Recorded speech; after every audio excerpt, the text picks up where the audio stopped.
c'est Macadam, j'espère que vous allez bien. Aujourd'hui on se retrouve pour une vidéo présentation. Ça fait quelques temps que vous avez vu que je fais pas de vidéo moto parce que j'ai vendu le Z900 avec la passerelle qui a été passée. Donc je suis parti sur une nouvelle moto, le temps d'en essayer une ou deux, de voir un petit peu ce qui m'irait, oui ou non. Et puis voilà, je suis tombé sur la bonne affaire, on va dire. Donc évidemment j'ai sauté sur l'occasion. Je vais vous la présenter d'ici quelques petites secondes. Évidemment je suis parti pour plus gros, vous imaginez bien. Mais suite à mon accident, on est parti sur quelque chose de plus gros, mais pas non plus quelque chose de foufou. Voilà, alors je vais vous la présenter tout de suite. Voici la Z1000 SX de 2018. On est resté chez Kawasaki. Premièrement parce que voilà, dans ce magasin, moi j'habite à côté de Valence, donc le magasin c'est Delta Moto 26 à Valence et l'équipe est super sympa, donc j'ai voulu essayer de rester là-bas pour ces raisons-là. Et puis il me fallait quelque chose maintenant de polyvalent, on va dire, et voilà, c'est ce qui est ressorti le plus, on va dire, la moto qui irait le plus avec moi. Donc moto qui est polyvalente parce qu'il est confortable, qui peut être aussi, ça peut être très joueur, et puis voilà, très jolie gueule, hein. Donc je vais vous la présenter brièvement. Donc celle-ci elle est de 2018. Alors je ne l'ai pas payée très cher parce qu'elle a des kilomètres. Donc elle est elle approche bientôt les 49 000 km. Comme vous pouvez le voir, elle est encore en très bon état. Et puis me connaissant, elle a déjà commencé à passer un coup de propre de partout. Je vais vous dire les petits avantages, les inconvénients. Voilà, après on roulera un petit peu dessus, comme ça je vous donnerai au moment T du coup les infos. Donc là les feux à LED, voilà, là vous avez vraiment une gueule qui est magnifique, hein, franchement, très balanée au niveau des feux, c'est très bien réussi. Au niveau des pots d'échappement, donc on va en arriver là. Il y avait deux Akrapovic normalement, voilà. J'ai décidé de pas les garder parce que d'abord ça a fait baisser le prix de la moto, et puis voilà, avec le CT qui arrive, on sait pas trop, c'est un petit peu dérangeant, donc on sait pas trop à quoi s'attendre. Et je vous cache pas que je suis un peu sur ma faim du coup, voilà, sachant que j'avais quand même un Z900 avec un pot Leo Vince et que ça chantait plutôt bien. Là on est sur quelque chose qui chante pas, je vous ferai écouter, parce que du coup voilà, deux gros pots, un gros kata. Donc voilà, après les pots, sincèrement, voilà, vous me direz ce que vous en pensez en vidéo, mais franchement les pots, la fin, comme c'est fait, je trouve que c'est plutôt bien fait et que ça se fond plutôt bien dans la moto. Donc là-dessus le design était quand même assez bien réussi. Là vous avez donc les réglages de suspension arrière avec la petite molette, et puis on peut aussi faire du pré-réglage ici avec un petit tournevis, donc côté gauche et côté droit. Voilà. Qu'est-ce que je peux vous dire? Ça freine pas très bien de l'arrière parce que moto qui fait quand même 235 kg, donc c'est quand même assez lourd. Ça freine très bien de l'avant, par contre franchement, pour l'avoir essayé, si vous freinez bien comme il faut avec la main, vous stoppez, hein, direct. Il n'y a pas de, vous êtes à 130, vous freinez fort, ça redescend tout de suite, il n'y a pas de souci, hein. Alors magnifique couleur, voilà, il y avait plusieurs couleurs, moi j'avais pas le choix parce que c'était celle-ci qui était en occasion. Et pour vous raconter la petite histoire, moi je suis arrivé chez Kawa, elle était carrément démontée et pas du tout à la vente encore. C'était quelqu'un qui venait d'en acheter une nouvelle et qui du coup mettait des pièces de celle-ci sur l'autre. Donc elle était démontée, il n'y avait pas de selle, rien. Donc Monsieur Brice m'a remis la petite selle pour que je puisse monter dessus et puis voir un petit peu, parce que je suis relativement pas grand. Et c'est une moto qui arrive à me convenir. Alors celle-ci de 2018 par rapport à la selle J'arrive pas à toucher les deux pieds par terre, mais quand je suis bien sur la moto, je touche bien un pied. Voilà, on est bien là. On n'est pas vraiment sur la pointe du pied, on est bien comme ceci. Là, je sais pas si vous allez bien voir, mais voilà, on touche quand même bien le sol, donc on est bien stable. Et sur les 2024, si je me trompe pas, que j'ai essayé, je touche même pas le pied par terre. C'est une catastrophe parce que du coup elles sont tellement rehaussées avec des selles qui sont tellement plus épaisses qu'au final, je touche pas les pieds par terre. Le truc est un peu chiant. J'ai commencé à faire du nettoyage bien comme il faut. Là en fait, quand vous voulez commencer à venir nettoyer, si vous voulez, c'est un peu la galère parce que vous voyez avec les pots, les machins. Donc ça va être quelque chose. On va trouver un petit arrangement. Vous voyez, les pots, ils sont tout neufs. Hein.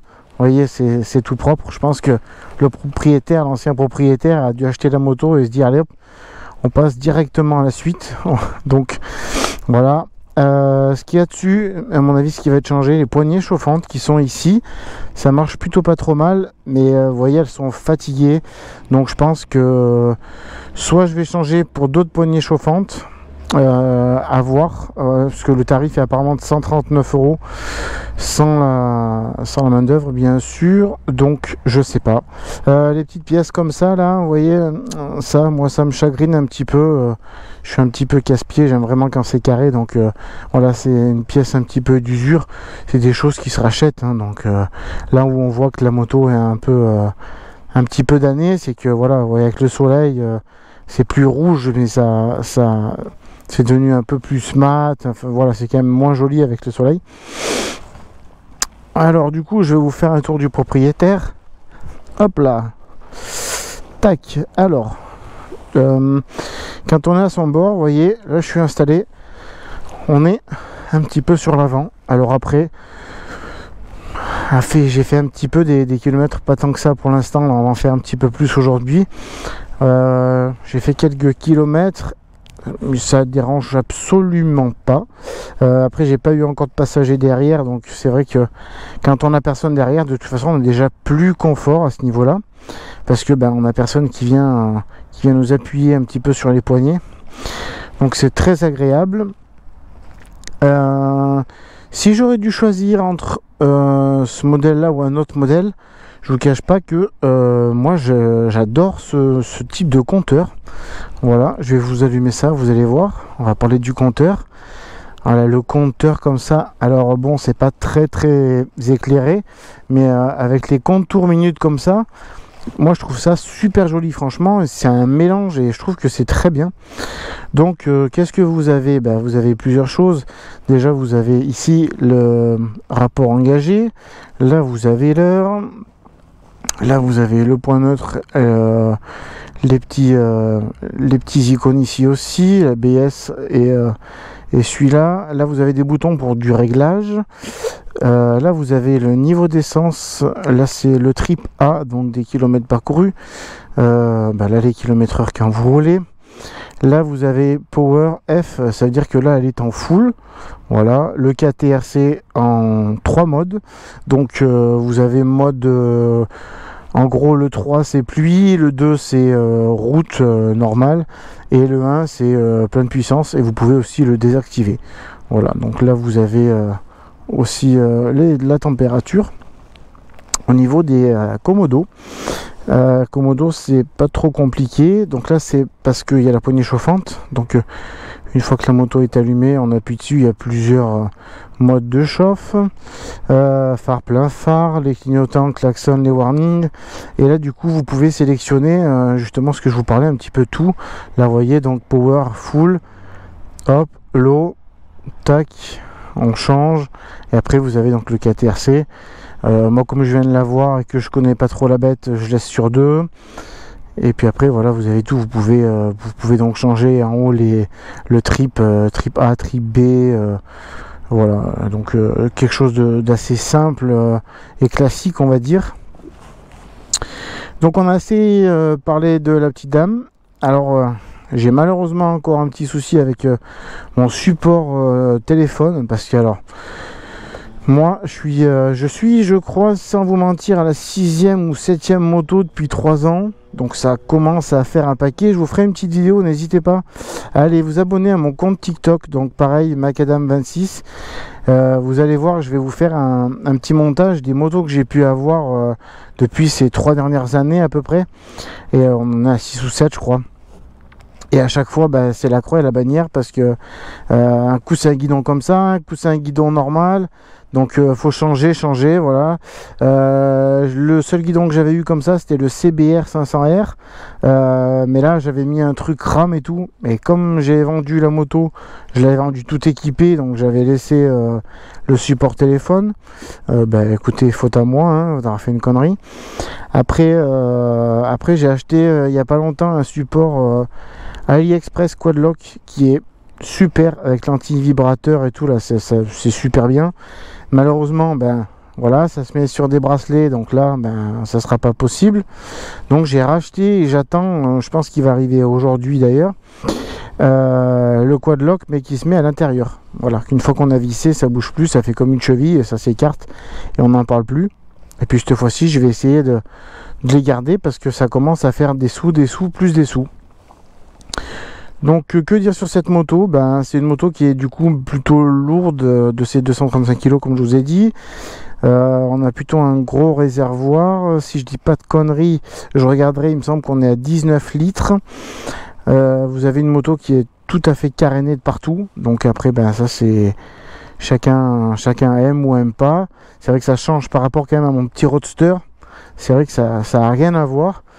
Donc on va le voir en balade, on va aller se promener un petit peu, je vais vous montrer, et vous allez voir que ça fait 235 kg, donc je le répète encore une fois, mais que c'est super maniable, et franchement que c'est un moteur formidable, quoi, qui est pour une personne comme moi, on va dire débute sur les gros cubes. C'est un moteur qui est vachement linéaire, qui est souple. Donc dès que vous êtes en bas régime, vous reprenez, ça reprend tout doucement. Il n'y a pas d'à-coup. Et puis si vous voulez, vous montez un petit peu plus dans les tours. Et là, c'est parti. On enquille les virolos sans problème. Donc c'est parti. Je vous emmène avec moi. On va se promener comme ça. Je vous montre en même temps en vidéo.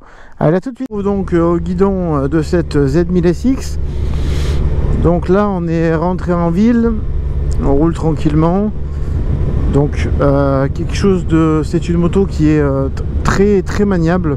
Franchement, vous avez quelque chose qui est de confiance en fait. C'est tout simplement le mot. Une fois que vous êtes sur la moto, vous avez confiance. Moi qui n'ai pas eu des motos très lourdes, quoique le Z800 commence à être un petit peu lourd, Z800E était un petit peu lourd surtout à l'avant. Donc là vous avez quelque chose qui est homogène au niveau du poids, hein.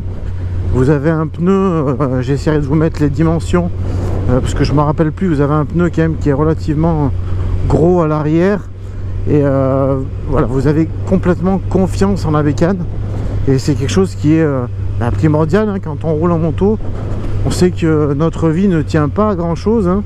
Même si on est bien équipé, hélas on peut avoir de bonnes séquelles selon à combien on roule. Alors il y a un peu beaucoup de boss ici, j'espère qu'on va pas trop m'entendre en saccader. Alors le petit point, on va dire, on va parler des points un petit peu pas forcément négatifs, mais voilà. Donc comme ça a pu déjà être dit sur d'autres vidéos, vous avez les rétros. Franchement, je suis monté dessus, le rétro de gauche était bien, donc j'ai pas touché. Par contre le rétro de droite, pardon, était pas correct, donc j'ai dû le remettre comme il faut. Ça a été une galère, parce que si vous voulez le tirer vers vous, en fait comme c'est des rétros qui se plient, ça se plie et ça vient pas. Et si vous voulez le pousser, c'est un petit peu loin, donc vous êtes couché sur la moto, et c'est sûr que c'est un petit peu moins agréable. Donc là la bulle, on va parler également de la bulle. Alors là vous avez une bulle qui est censée être réglable, donc à certains niveaux manuellement. Donc vous avez, je sais pas si ça va se voir, le petit truc ici pour régler la bulle. Sincèrement c'est une bulle qui ne sert pas, hein. C'est une bulle qui est là pour faire esthétique, mais c'est pas quelque chose qui sert. Voilà, elle est là pour vraiment pour l'esthétique à mon avis. parce que moi je ressens tout le vent, donc ça marche vraiment pas. Que vous dire de plus? Vous voyez, hop, là on roule, on est tranquille, pas besoin de rouler comme un foufou. Donc vous pouvez très bien rouler pépère comme ça là, en 6e à 80 et être relativement tranquille, comme tomber un rapport et pousser, voilà, une fois qu'elle est lancée dans sa poussée, ça pousse, je vous rassure, ça marche très très bien. Pourtant ça fait pas longtemps que je l'ai, mais c'est vrai que j'ai pu essayer justement de pousser un petit peu, et si on veut ça, du répondant. Donc là, comme vous pouvez voir, j'ai allumé les poignées chauffantes, donc vous avez plusieurs modes. Et bon, ça après c'est pas inclus dans la moto, là c'est parce que c'était dans le modèle d'occasion. Donc je sais pas ce que je vais y faire, si je vais les rechanger pour des neuves ou si je vais remettre des poignées normales. Voilà. Parce que finalement, poignées chauffantes, c'est pas si mal que ça. Sachant que là en plus en ce moment il fait pas très froid, donc c'est vrai que ça permet d'avoir pas des gros gants, ça permet d'avoir des gants hiver mais pas trop gros, et plus les poignées chauffantes, donc on n'a pas froid. Et ben c'est tout pour moi mes amis sur cette vidéo. Merci à tous d'avoir regardé, c'était un plaisir de vous montrer ma nouvelle moto. J'espère qu'on se retrouvera très vite pour une prochaine vidéo. Ciao ciao.